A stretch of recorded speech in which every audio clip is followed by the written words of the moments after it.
Despite winning both pistols and every conversion, so 6 rounds total off of pistols, FaZe lose this game 13-8. So don't let the scoreline deceive you. This is an absolute stomp by an NIP roster that a lot of people didn't even have advancing through this stage. FaZe is not looking great so far. Brokey has something like a 0.69 rating in the last month or two. There's memes about Brokey not performing as well as Simple. There's memes about everything at this point because really FaZe look like they're falling flat completely in this stage at the moment. 1 and 2, I still have faith.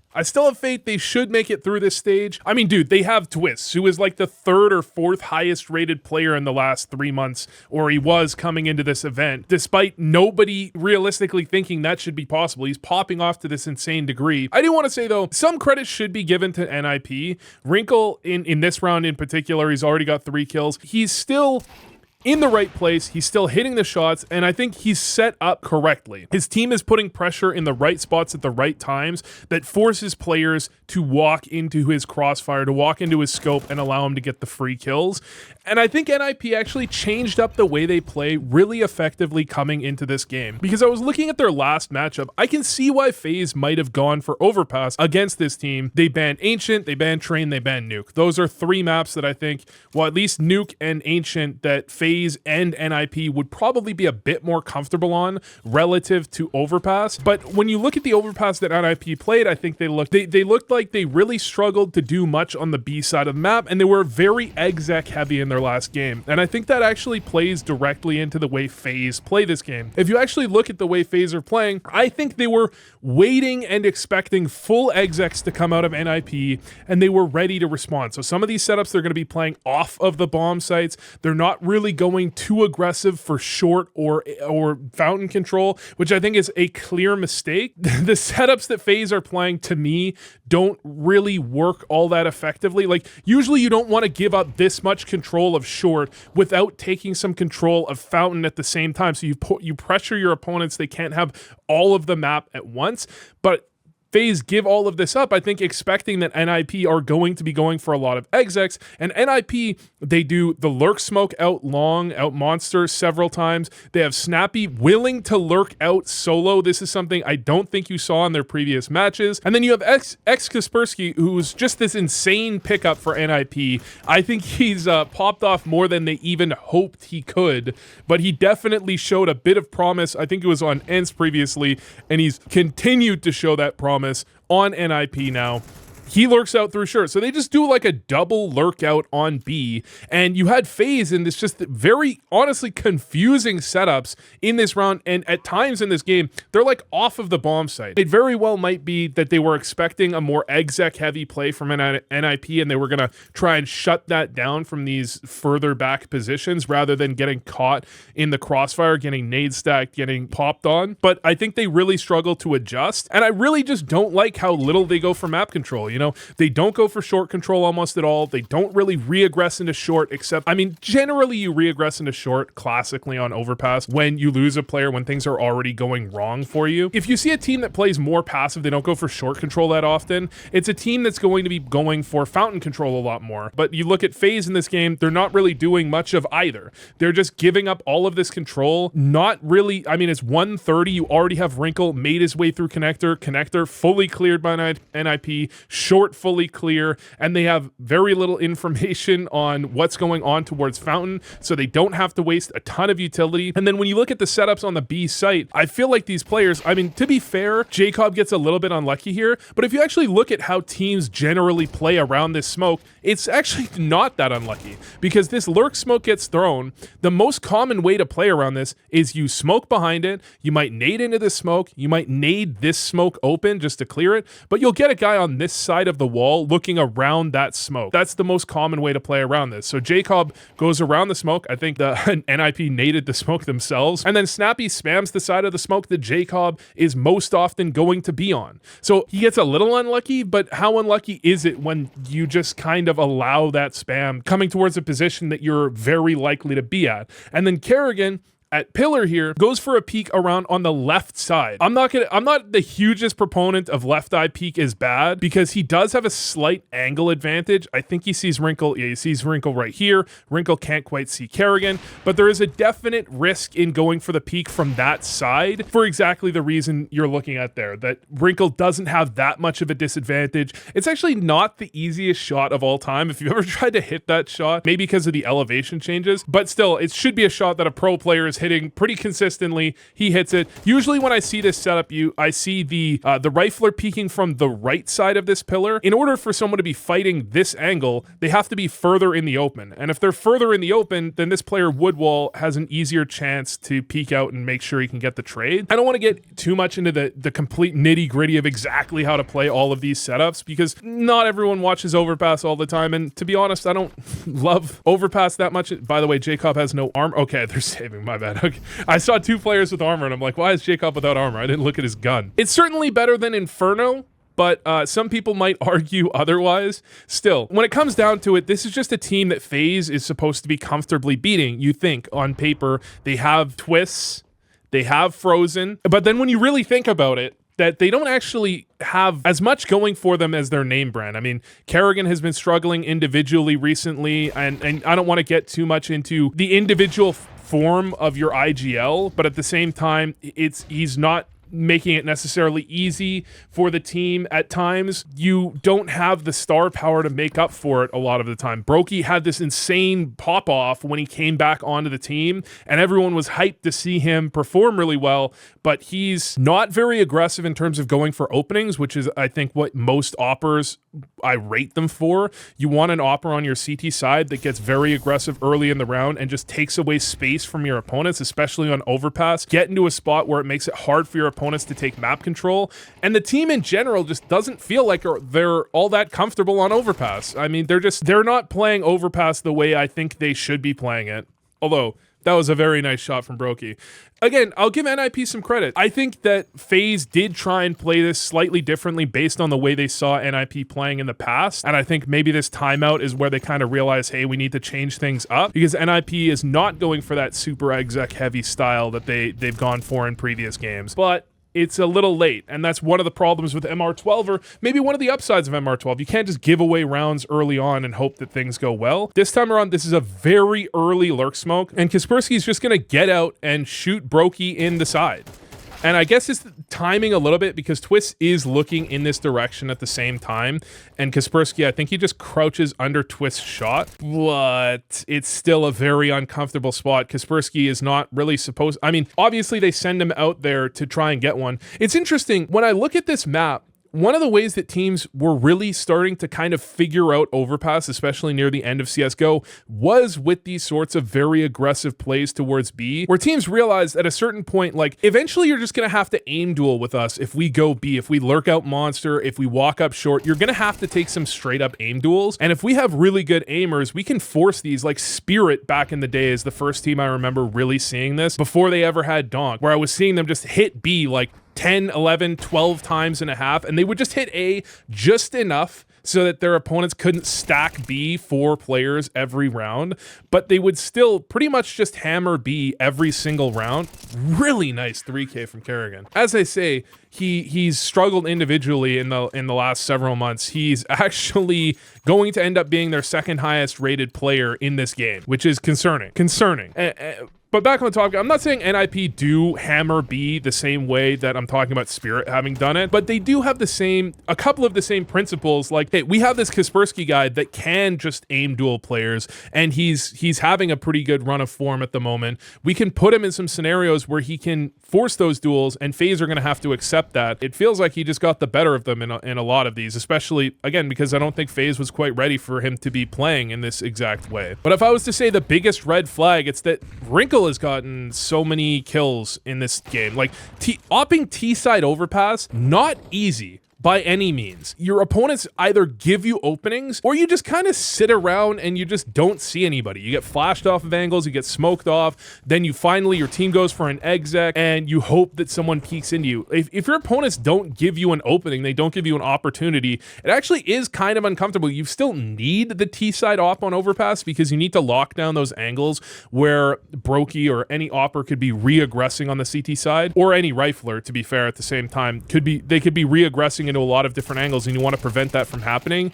But that requires your riflers finding the entries more often than not. Usually you're not seeing the opper, except for that exact play, that wrinkle walking up short play. That is pretty much the only op play that finds much success. I was saying FaZe is just playing far back. It's not that obviously teams go aggressive every single round when it comes to overpass, but you can take a pretty aggressive posture a lot of the time. You can go for information towards fountain, and some amount of the time you do need to make your opponents respect that you could be sitting up in party, you could be pushing up long, and they have to waste a lot of utility, to be honest, to clear those things out. And it feels at this point in the half that NIP are kind of aware that FaZe is playing pretty far back. They're not really going for a whole lot of aggressive plays actually in towards fountain or short. So you're 20 seconds into the round and already short and full fountain control, and a close bathrooms player like we just saw are comfortable, you know, and Frozen's not expecting a player that aggressive. That's why he's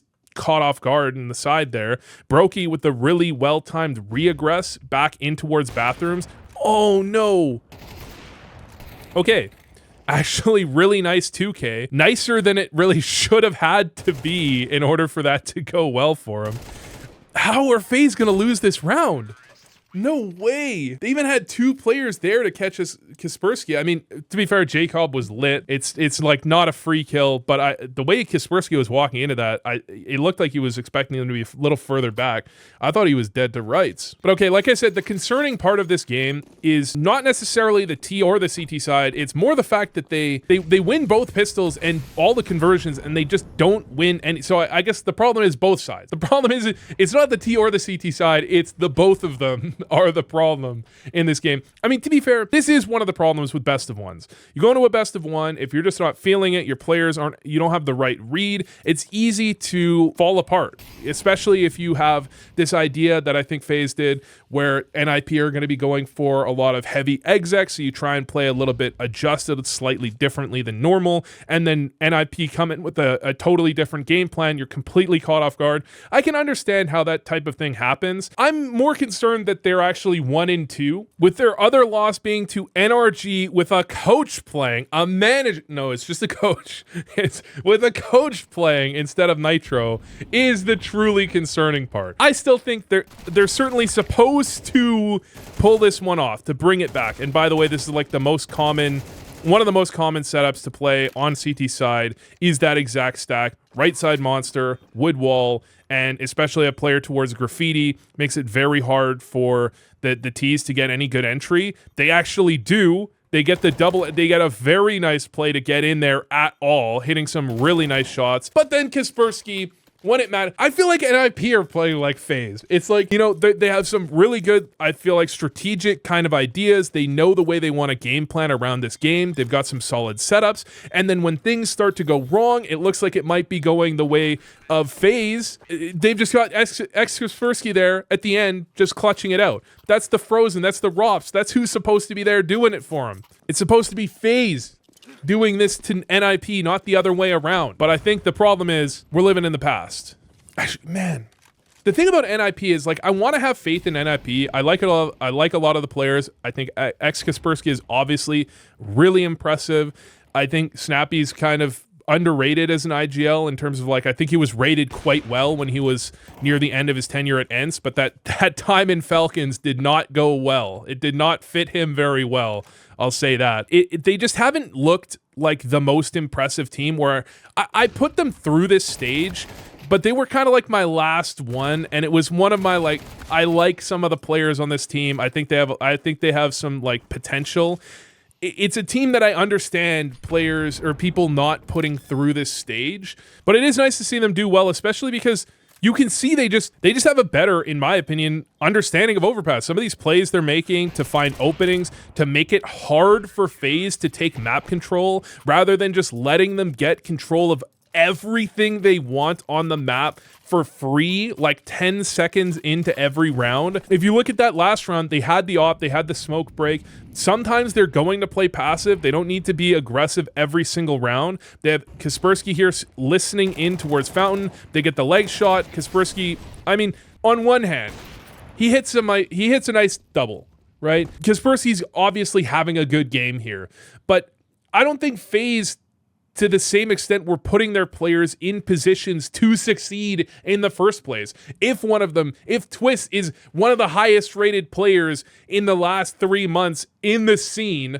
I don't know if he's really put in positions, although obviously it's different. The clear difference is Kaspersky is the star of this team, and FaZe, in theory, has a little more balance. They have Twist and they have Frozen, so they're not necessarily going to set one player up for success the same way you might see like a Spirit set Donk up directly for success, where it's really based around, let's make sure Donk's going to get the frags or things are going to go wrong. And I think when you look at it from NIP's perspective, from a rifling perspective at least, I think Kaspersky kind of needs to do well or NIP is going to struggle. So you can set him up a little bit more, but at the same time, and obviously he plays different positions. So really not the best analogy, but the general gist of it is that I think you have NIP setting their players up to make plays, to be in positions to catch their opponents off guard, to make FaZe make hard decisions on where their crosshairs should be. Because at the end of the day, CS is a game about all your your utility and all the things you're doing, for the most part, in my mind, are to make your opponent's shots harder to hit and make your shots easier to hit. Like I've said, this when I've coached teams that have played against like a Liquid or a FlyQuest or 100 Thieves. I remember we played against back when they were a team. If you just let them line up their shots, you let them take the engagements that they want to be taking, they're just gonna kill you. You're just gonna get screwed. Even with like deagles, they'll buy a deagle and they'll pre-aim you and just 1D you consistently, right? And I think NIP is making FaZe's job very hard on both sides of the map, to be looking at the exact right spot at the right time. You're kind of pulling their crosshair in one direction while you're double peeking, you're doing a lot of different plays that make it hard for their players to pop off. And on the reverse side, I don't think FaZe, on their CT side especially, did a whole lot of that at all. But maybe that's like a too complicated way to explain what is quite basic, which is that FaZe just played ultra passive, and NIP got a pretty solid read of that. They understood what was going on. NIP consistently found gaps to try and find openings and put Kaspersky especially, but Snappy as well got a few entries himself, right? And he's not necessarily set up to get entries all of the time, walking out monster dry, somehow finding a kill. They had Wrinkle in position to catch the re-aggressions, you know, especially I've heard people say that Overpass is a map that it was made for 6v6.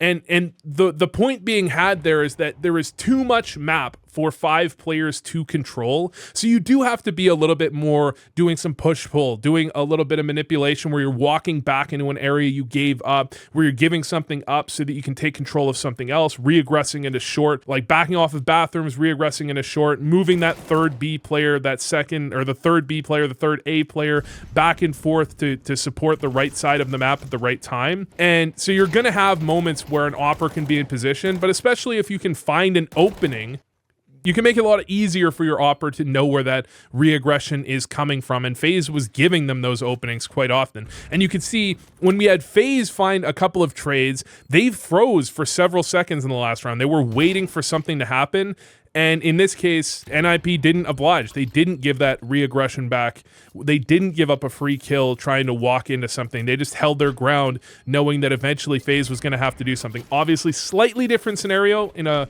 4v3 than, you know, a 3v3 or a 4v4, but it's the same kind of idea, and I think there was a 3v4, if I remember correctly, that FaZe did something similar, and they walked right into the crosshair of Wrinkle with the op in hand, you know? But anyways, so Brokey going for the aggressive player. This is a version of what Wrinkle did in the first half, but he's doing it hyper aggressively, like running straight for it. Definitely a rifler could be getting aggressive on short and just catch him off guard. The way Wrinkle went for it, Wrinkle his rifler clears short, he walks up, he posts up. It felt like a much less risky play, and FaZe was just kind of giving him openings. In that case, Shush is still in a spot where I think he wants to transition out of playing pillar. He's playing pillar against the early rush, and that's why that play is really effective. You catch a player that's playing pillar early that might want to transition to playing close monster or playing wood wall, and you don't let him get to that position. I think that makes, I mean, it's just an effective play, and it makes sense why that would work more effectively than the way I think NIP did it, where a lot of the time I think you shouldn't be giving him that opening. Anyways, FaZe go for the play out through monster. I think Frozen did spot Snappy there, and Snappy was full blind. He just stays there. I think Frozen just assumed he was gonna fall off. Snappy gets spotted here, right? Yeah, Frozen spots him, and he just assumes Snappy probably fell back, and Snappy just gets the kill, and then a second. I mean, okay, everything's going right to some extent. There's only so much you can read into a best-of-1 victory, but 2 best-of-1 losses for FaZe against NRG and NIP. Not even teams. I think a lot of people picked NRG 0-3. And of course, NRG impressed. They were 2-0 up going into the best of 3s, but still, that's not a team FaZe should be losing to. I don't think FaZe is supposed to lose to NIP either, even if NIP came in with a really solid game plan. But maybe they are. Maybe if we actually look at the way Jacob and the way Brokey are playing recently, maybe they are supposed to lose. But Frozen isn't supposed to be nearly bottom fragging.